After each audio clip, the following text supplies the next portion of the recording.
V Tol Aerospace was created in 2004 to take advantage of the early drone regulations that Australia had. Australia was the first country in the world to have the regulations, but my history with unmanned aircraft goes back to when I was in the military.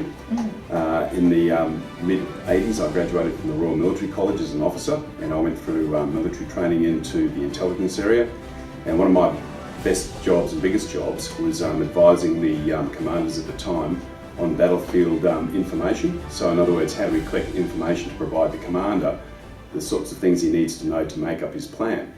And so my early days were operating ground surveillance radars, unmanned aircraft, looking at all the different technologies that could be used in the mix to find out what was going on in the battlefield. So my interest in unmanned aircraft goes back to the early 90s, and I always knew that at some point into the future these particular technologies could be applied into all of Australia's core industries. I've always been associated with businesses in this area of the CBD area, so southwest Brisbane.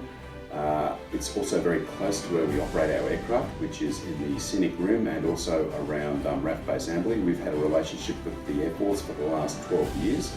We've been operating in their airspace, and as a ex-CASA inspector told me yesterday, it was probably one of the smartest things we ever did.